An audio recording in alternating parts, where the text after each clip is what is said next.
the Bengals are going to drive me to drink. I don't drink, and I don't drink coffee. I don't drink booze. I don't smoke cigarettes. No vices that way.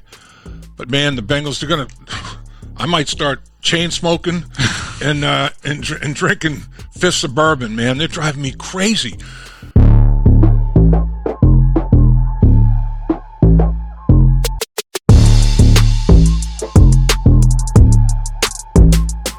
Thank you very much for joining us in the trenches with Dave Lapham and Joe Goodberry, my man. He traveled all the way in just to be with you. The guy's got a gazillion followers, and all he cares about is talking about the Bengals and talking to you guys. So you should feel honored. You should feel blessed. I'll tell you what, man. The Bengals are going to drive me to drink. I don't drink, and I don't drink coffee. I don't drink booze. I don't smoke cigarettes. No vices that way. But man, the Bengals, they're going to.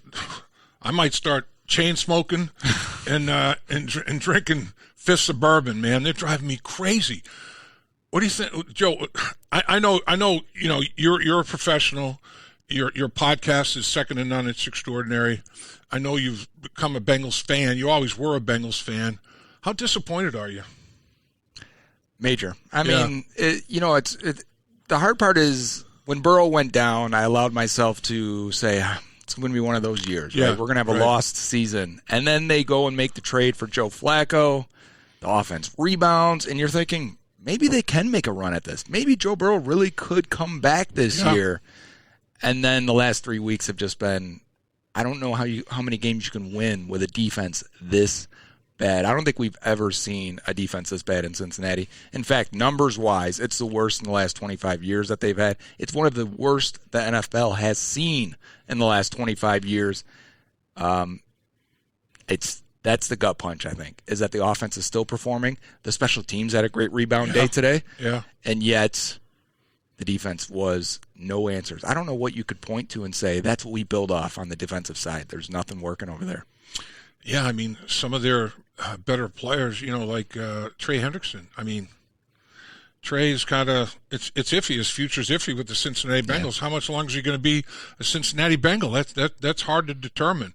He's got an injury, missed today's football game, and without him, their pass rush is putrid. I mean, it's so weak. They got nothing going. They don't disrupt the quarterback's rhythm and timing at all. They just give him all day to sit back there, get comfortable, have a cup of coffee, smoke a cigarette, like we were just talking about earlier. The quarterbacks are doing what you may be driven to do. I know.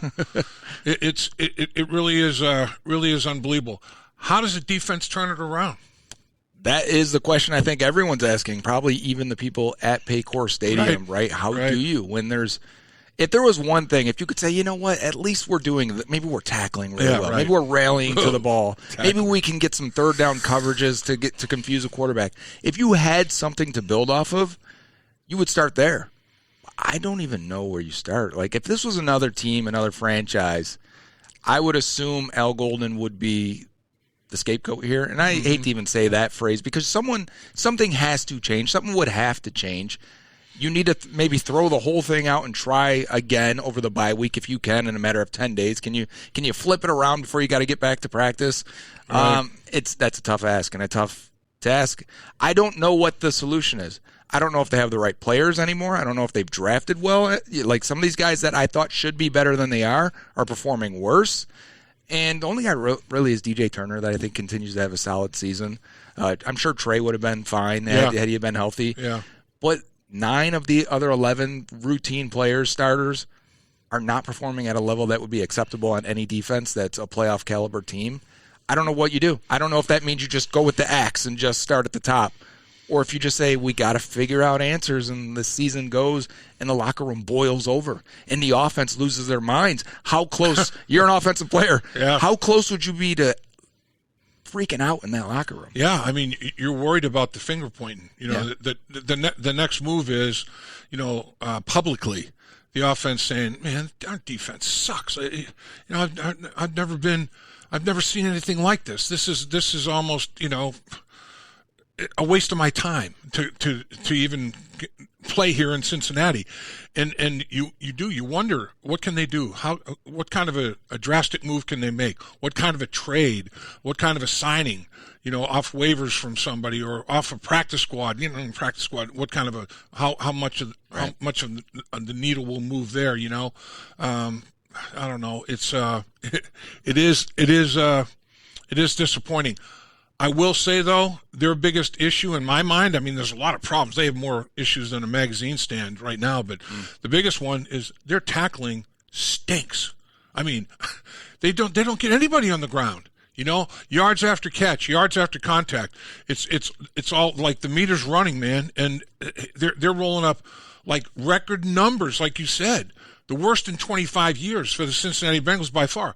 And I don't think there's been a one that's worse in the National Football League in the last 25 years. And, man, that's something to be proud of. That's something to hang your hat on if you're one of the 11 of the Cincinnati Bengals defense. That's like I believe the only one in comparison is the 0-16 Lions. And, that's the caliber and how many wins you would have if this offense again wasn't able to put up points and function. And, they lost their quarterback again. I think of 2023, how they rebounded with Jake Browning. It got good production from him. Yep. The fact that they've done that again now with Joe Flacco, who's 40 years old, who has a shoulder injury right this week. Right. Not only just a short time to get ready to play than the first time we saw him, and in back-to-back weeks where they had a Thursday night game right after, and then the shoulder injury. To be able to put up numbers, he's having career numbers with this team. He is. Zach Taylor is able to get this offense going. The running game has come back the last month and a half. They figured it out on their side of the ball. They've found answers. They found a way to build off of even their limitations that they have. The defense hasn't met them even halfway. It hasn't met them partially. It's not even in the same room right now. I don't know how you go in there as an offensive player or anyone on the staff, or you could be a scout. You could be any part of this organization and not go, what is happening? How is there such a major dysfunction? We didn't think the defense could be worse than last year at times. It's worse. It is. It's worse. And again, my biggest fear, if I'm Zach Taylor or if I'm Mike Brown or if I'm Duke Tobin, is, again, the finger pointing. I mean, at some point, the offense is going to be like, I'm tired of this, man. This is a joke. The National Football League is laughing at us. We are the laughing stock of the National Football League. Everybody, players, coaches, administrators, general managers, fans from other teams. It's the Chicago Bears. They had a good representation of fans, man, at that game. Whew. They were like, when they started chanting, some of their Bears chants was like, oh, boy, here we go. This is like Chicago South here right now. It sounded like they had to go to a silent count on a couple of third-down plays because they didn't realize it was going to be so loud. And they're on offense in Paycor in what should have been a Super Bowl window year again. Yeah. And fans are in there controlling the atmosphere and the vibes and the sound. I think that's the part, right? We can take fans, and I'm thinking of this from probably the Bengals' perspective as a front office and ownership and family. We can understand if, obviously we want the fans to be super excited and into our team. Right. But the other half is when they're angry, right? People are still engaged. Mm-hmm. You get a large section that is disengaged because of what. Care. Yeah, when they don't care, that's worse. You don't want a fan base that doesn't care about what you're doing because they don't believe in you, because they don't believe you're going to fix it. Like if you were to ask, and that's probably, it bleeds into the players too, not only the finger pointing, but you don't want to drive them into a situation where it's like, you know what, I don't think they can get it done. Yeah. I don't think they can have the answers in this organization. A Carson Palmer situation, which we never really could even talk about. Those things almost never happen. But it's in the back of your mind that you could see some players going, I don't think the Bengals can figure this out because they're as far away as possible with the offense they have, with Joe Burrow, with Tee Higgins, Jamar Chase, the weapons. To get guys like that again under contract for 8 years, these guys are going to be together at the very least. We may never see that again. And they've had some great quarterbacks and receivers in their history. You're wasting it again. You have to feel pretty down. And this is why I think, even though the Bengals don't make these changes typically, it's why I think they may be feeling it also in the front office and the family and the organization. Like, we have spent money, a lot of money. Yeah. We have got the right pieces on offense. We have a coach that can figure out the offense and put up 40 points a game. we can't allow this to affect the good parts of the team. Yeah, I mean, it's a quandary. I mean, it is a real problem. The family, the Blackburn Brown family, are like, right now their heads are swimming. What do we do? What's the first move we need to make? How many moves do we need to make? And man, there's a lot of are questions. there moves? It's because I feel like that's also the part, like, because we have the trade deadline coming up this week. Right. There are players that have publicly and through the media have requested to be traded, whether it's McKinley Jackson, Logan Wilson. It sounds like, based on reports, teams have called about Trey Hendrickson, and Sure. they may be softening on that. Teams have called about Cam Taylor-Britt. The Bengals probably should not be buyers right now, but at the same time, I wouldn't be shocked if they were looking to, if they move these guys, maybe get a player back, maybe somebody that can affect the locker room or affect that defensive side of the ball in a positive way. So I wouldn't be shocked if, they do sell these guys off, but with one eye on assets that are going to be here for multiple years. I'll tell you what, if they do make a trade and in some way, shape, or form move personal, I hope the guy they bring in can tackle. I hope they resurrect Dick Butkus, from the grave. Because, thinking about the Chicago Bears, the great Dick Butkus and the great Walter Payton. And that's what this, in my mind, this game boiled down to that. It boiled down to who's going to be the better tacklers, who's going to run the football better. And that's why, think transition, and my mind transitions to, Dick Butkus, the greatest ever middle linebacker in the history of the sport, and then sweetness, Walter Payton, getting it done at the running back position like no other. Who's the best defensive end that can tackle? Because they had a lot of pressures on Caleb Williams and could not bring him down. Right. He was dancing around these guys. They couldn't contain. Their pass rush lanes were a mess. Right. They were running into each other or not filling in for each other. When one guy would get pressure, I saw one play in particular, Joseph Ossai goes around the right edge, the left guard goes to help the left tackle, and Chris Jenkins is engaged with the center. There's a huge gap there. Someone's got to come over, and you got to understand, if that guy's going wide and the guard goes with him, you probably got a void to fill on the right side there so Caleb Williams doesn't run for 13 yards. And that's been an ongoing issue all season so far this year. And I wonder if you could add to that room. If Trey Hendrickson is moved, they're probably going to want to add somewhere on that defensive line. Get someone in here that can help tackle, that can be a more reliable player up front, because I think that's a major part of the run defense and pass rush issues, is that they're just non-effective at that, on the line of scrimmage and at the point of attack. I think that it's like, okay, what comes first, the chicken or the egg? And by that I mean, is the scheme sound? Right. Are the fronts, are the configurations, are they sound, or are the players freelancing? Mm-hmm. In my mind, it's both of those are happening. I think both can happen. I think both are happening, and I think it's a panic mode. It's like, all right, well, man, Al's stuff's not working. I got to do something. Exactly. I got to take over the game. I got to put this on my shoulders. I got to go make a play for my teammates. And then, that's not as selfish. It ends up looking selfish, but it's really not a selfish mindset, right? Because you're trying to, get your team out of the woods, so to speak, and take them to a little bit of light at the end of the tunnel, a little bit of a promised land. But man. And someone's got to make a play eventually. Yeah. So you feel that, right? Right. I'm going to make the play now. I've got a chance. I'm going to do it. I know it's outside the scheme. Yeah. I don't trust that the scheme's going to put me in a position to make the play. So you got to go make it. And I think these guys they're beating themselves up a little bit. I think you've hit on, trust. That was a big word. Respect and belief. Those three things. Is that going on for this football team? Do the players, Al Golden's players, trust, respect, and believe that he can get it done, that he can coach them up, he can get them playing as an 11-man unit, playing team defense, taking the football away, executing on third down, doing all the things you need to do defensively to win football games. I'm not sure that there's a whole lot of guys in that locker room that will raise their hand and say, I do. I know. Because you'll do a lot of things. If you trust your coach and that your coach is going to put you in good positions and that what you're sacrificing is helping the team, you'll run through a brick wall. Yeah.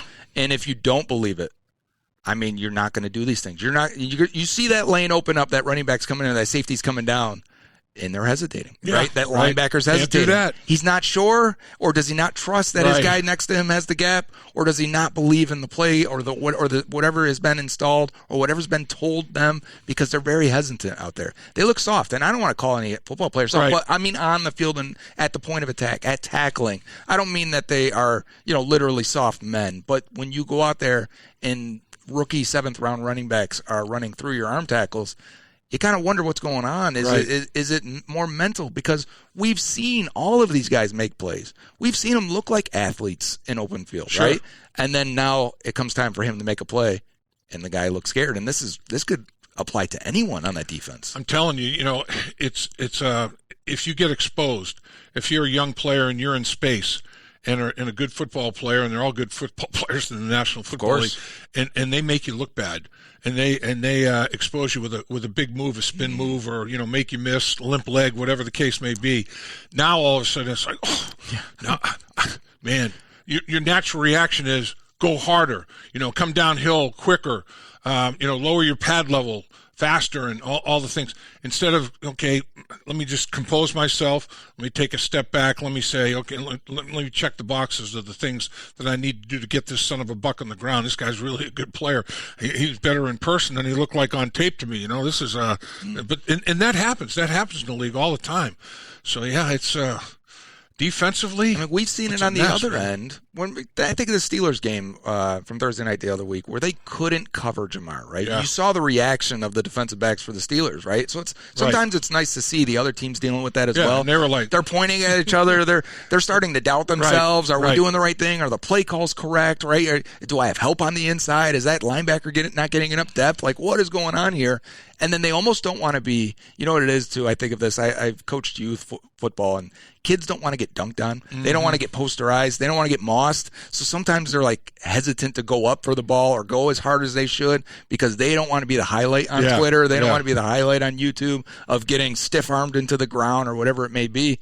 And it almost feels like that at times, where you want to make the play, but also I don't want to be overexposed where I'm the guy that's everyone's laughing at. Yeah, and I'll tell you what, you got mossed, and this generation is a real deal, man. Yeah. I mean, my two grandkids, they're like, they'll be working against each other in the backyard or down at the local school, and I'll be throwing, and they'll be like, "You got mossed, man! I just told you, I just beat you like a drum." Blah blah blah.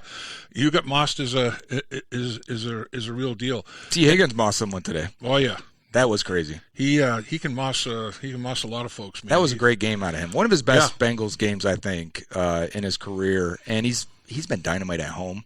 I mean, 2 touchdowns, a 2-point conversion, just when they needed him to, because you could see defenses on tape the last couple of weeks, like Jamar Chase is going to get 20 targets. Like, we better be prepared for that. So a little bit of rotation on coverage there, leaving T one-on-one, and he took advantage of it. He did. 9 straight games, home games, 9 straight home games. He's recorded a touchdown reception, 9 straight of them, man. That's high cotton. That's getting it done. Really like him. And the thing that is impressive to me about both of the superstar receivers that the Bengals have, and T would be a number 1 at just about any other football team other than the Cincinnati Bengals, the way he can play. They both are unselfish in that they will block, and they take blocking seriously. They take tremendous pride. It's a big part of the run game lately. Yeah, absolutely. They have had some very important blocks. No question. And they'll move them around. They'll trap them. They'll kick out, trap with those guys. They'll run counters with them. The running backs really appreciate that. It's like you work your way back to the huddle, and you're like, hey, tip of the cap, and it's like, I know you put it on the line for me, man. I appreciate that. You cleared them out, and I did the best I could. Yeah, and I thought the tight ends had a good day. Tanner Hudson had a 20-yard catch, 20-plus, 7 players with 20-plus yard receptions in this game. That's pretty crazy, and Noah Fant finally gets up the seam. We've been waiting for that, and then they finally deployed him downfield for a nice touchdown. Yep. It's just, it's a shame that the offense can be as high-powered and as efficient as they are, and as entertaining. I mean, as a fan, this has been very entertaining offense. It's been a feel-good story with the Flacco situation. The games have been close, have been tight. There's been a lot of critical situations, high-leverage situations. For them to be wasted Because you want to, as a fan, when you're watching these, even if it's a season that doesn't end up as a playoff season, you remember the players, the moments, the situations, the big plays, the iconic plays, right? You remember Dave Lapham calling things in the booth, maybe, you're like, I remember, when T scored on that touchdown, Lap's going crazy. But you do, and it's a shame that they get wasted by the situation that they're in, where it's as dysfunctional on the defensive side as you could possibly imagine. I'll tell you, from a tight end perspective, the Chicago Bears have to be happy, excited about Loveland. Are you kidding me? That dude now, man, he made plays. I mean, he made big plays. Williams has got to love that guy. I mean, they're early in their careers together, and it could be one of those scenarios where Mike Ditka, the greatest tight end in Chicago Bears history, or one of them. I'm sure he would love a guy like Colston Loveland. No doubt. And the kid's a playmaker, and he's going to have a bright future in Chicago. Fans are going to love that dude. Speaking of tight end, we did start today's Sunday as we're recording this, with terrible news if you're a Bengals fan or a player, anyone in the organization. Bob Trumpy, at the age of 80, passed away. We're talking about one of the best players in Bengals history. Will be in the Ring of Honor someday, I assume. Probably in the next couple of years. He should have been already. Should have. I wish he was, to see it. It seems like we're always a little bit late on those things. Sad news today, though. What do you remember about Bob Trumpy? How great an athlete he was. I mean, the guy was gifted physically. When he went to college at Utah, was a big man on campus. He played football at the highest level. He got drafted by the NFL, drafted by the Cincinnati Bengals, but not until the 12th round. Wow. I mean, the guy was a long shot, basically, based on where he was drafted.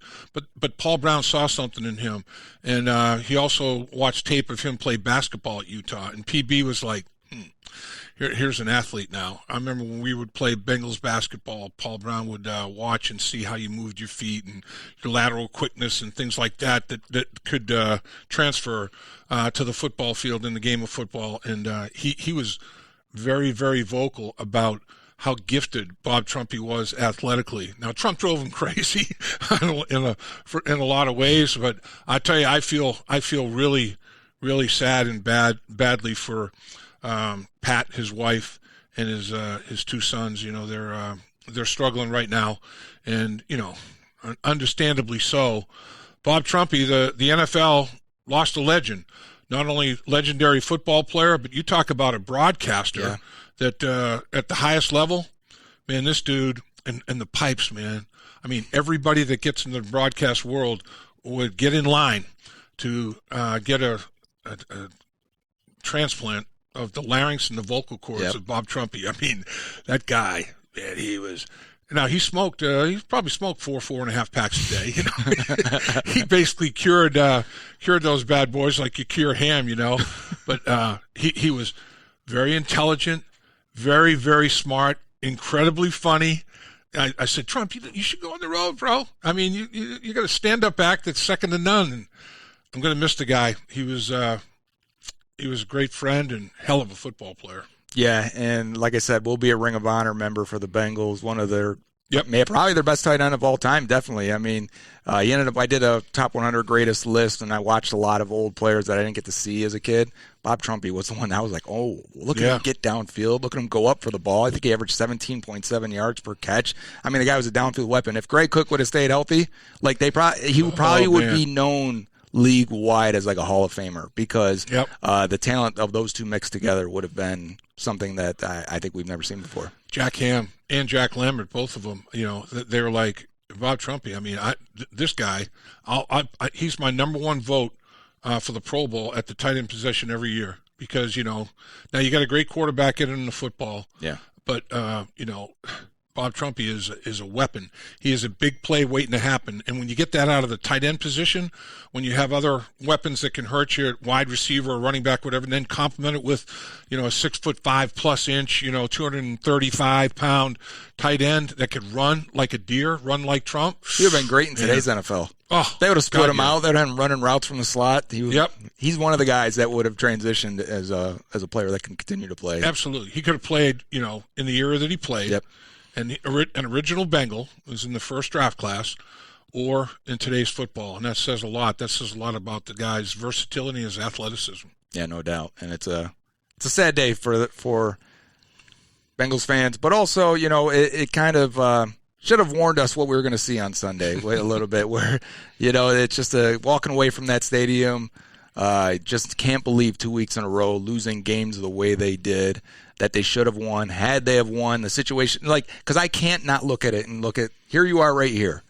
But you could have easily have been right here in a good situation. Heading into the trade deadline, feeling good about where the Bengals are. Maybe you still would have, some reservations about the defense. Right. But at the same time, okay, they're in position. We still have time to figure out the defense. The time feels like it has run out.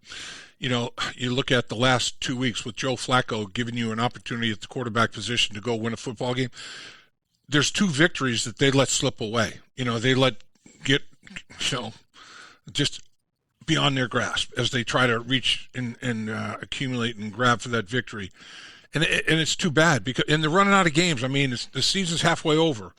So they got 8 games left.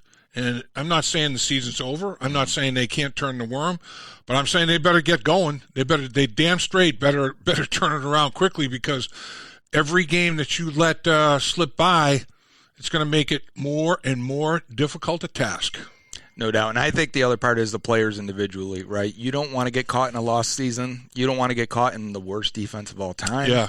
So Al Golden's taking a lot of blame, and he's going to, and we'll see if anything happens there. But at the same time, these players, your name, your pride, your career is out there, and I would love to see them rebound. You hear about the players-only meeting last week with the defensive side. I get it, right? These guys, they're fighting for their careers and their lives out there. If they could turn it around individually and as a unit, it will go a long way for them. And to me, that the players only meeting defensively, sometimes those are whatever, but they care. It's still, they care about the season. They care about the team. They care about the defensive football team. They care about defensive coaches. They care about teammates. It's like they haven't thrown in the towel. They still want to go out. They still want to compete. They still want to win football games, but they can't. Again, they can't waste any more time. That's for damn sure. And, that's the other part is there's no magic reset button. Yeah. But I tell my kids who all play youth sports, and I say, you got to reset. Yeah. So often, right? As an athlete, you strike out. You got to reset. You have a bad throw. You got to reset. You miss a block. You got to reset. You got to figure out how to do that. Mm-hmm. And that's different for each player, and it's different for where each situation in each team. But they have the bye week here.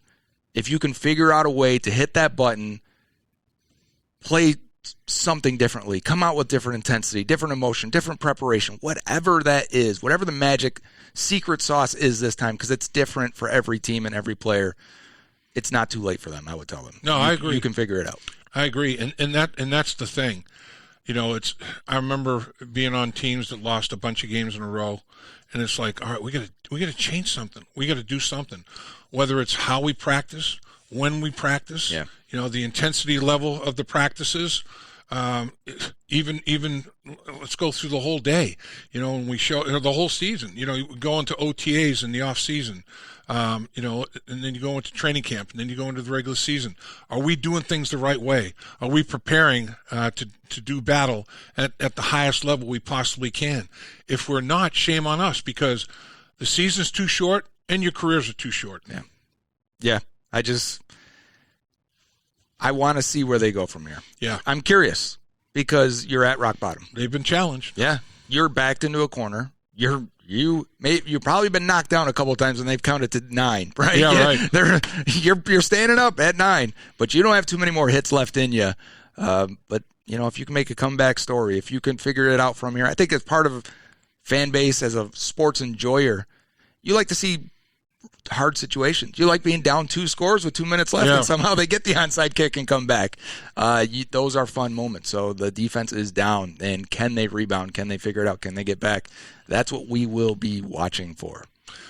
What do you think, or who do you think are the players, the key players, the players that you like offensively and defensively that might be able to do something with respect to their game, contributions being made that might help turn it around as quickly as possible for the Cincinnati Bengals? So I think DJ Turner's been playing really well. And you could put him in man coverage. He's been really sticky this year. He's finding the football, which is something I was critical of coming out of Michigan. I don't think he always found the ball. He's got short arms, but like lately, the guy, he's in their hip pocket and he's knocking it away. I think you can lean on that and trust him to be that guy. Maybe you start shifting coverage to help these other guys.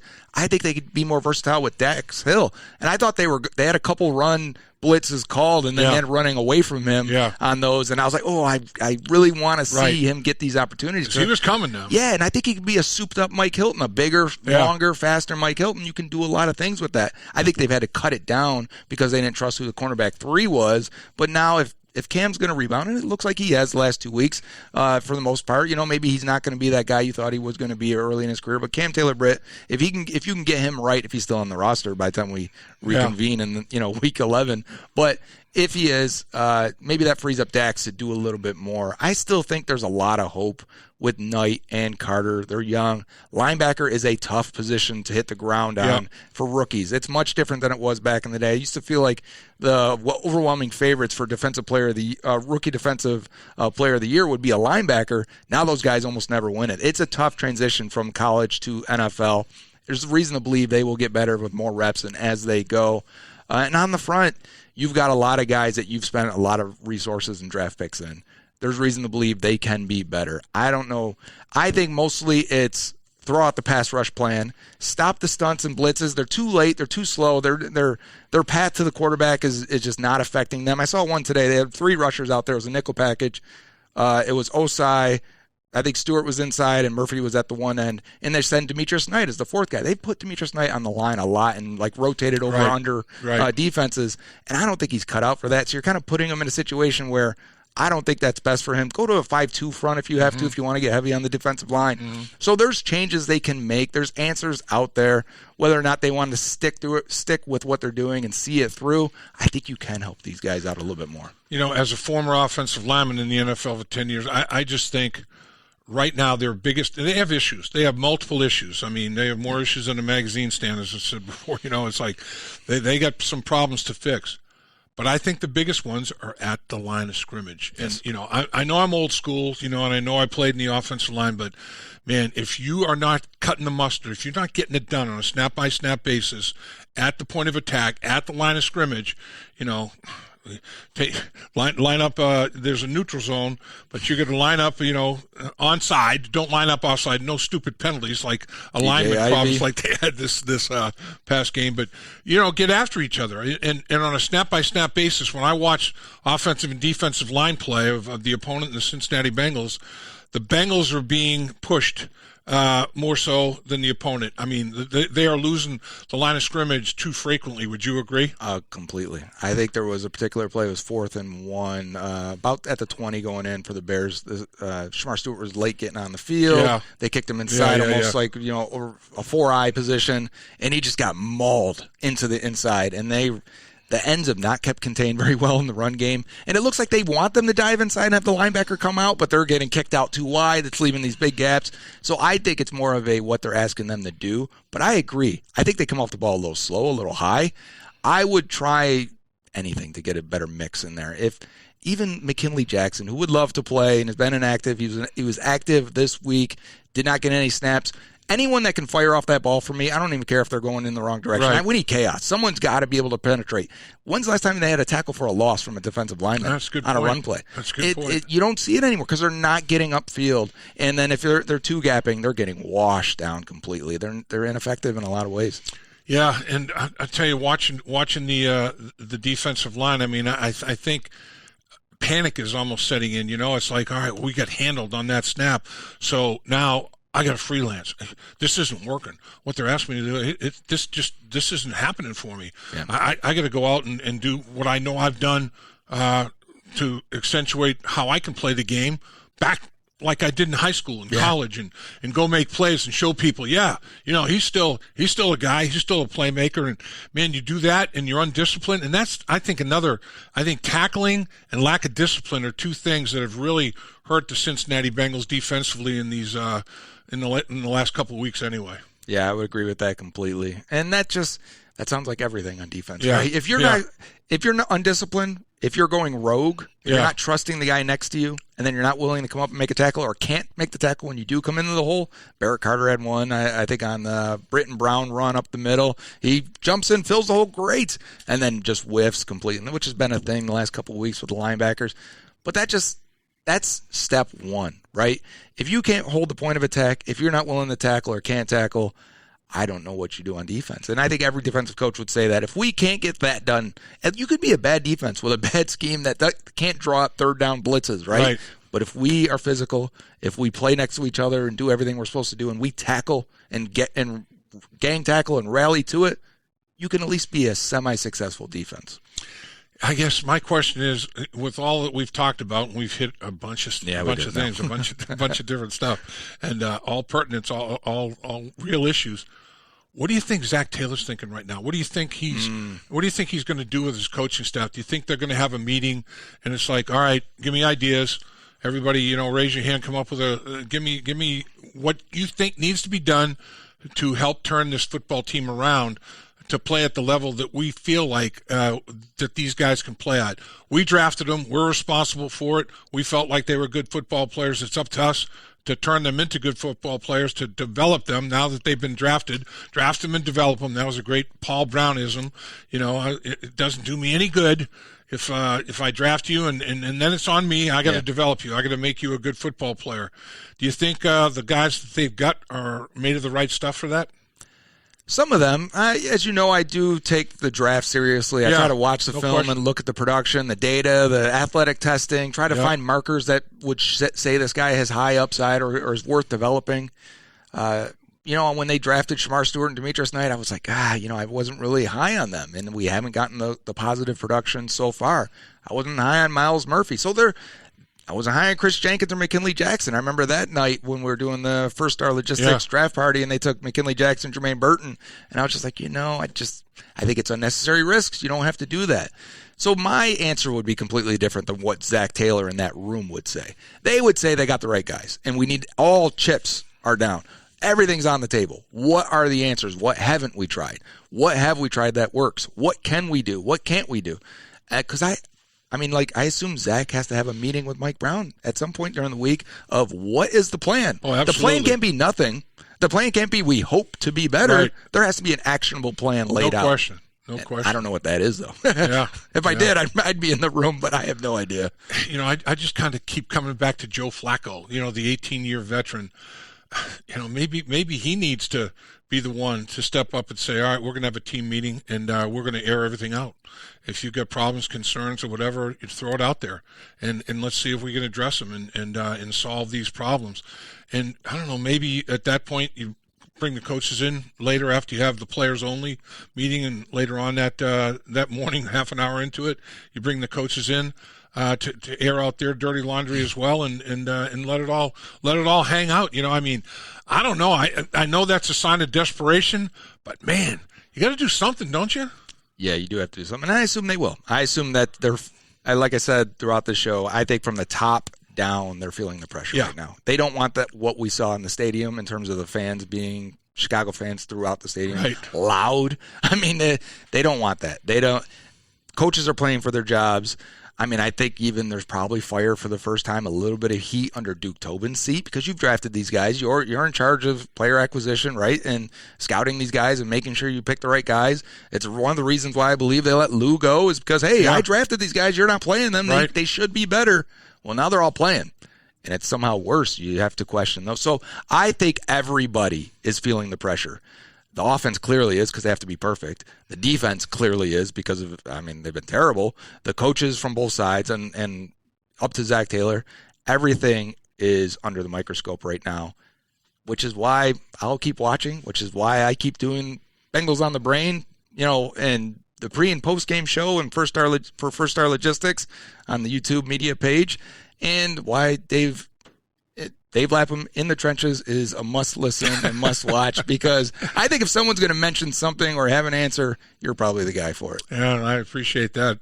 I do respect your football IQ, your football knowledge, all the opinions you have, on the game of football. I think honestly, they should They should hire us as consultants, man. I think we could solve all the problems. I think so. Let's do it. Let's do it.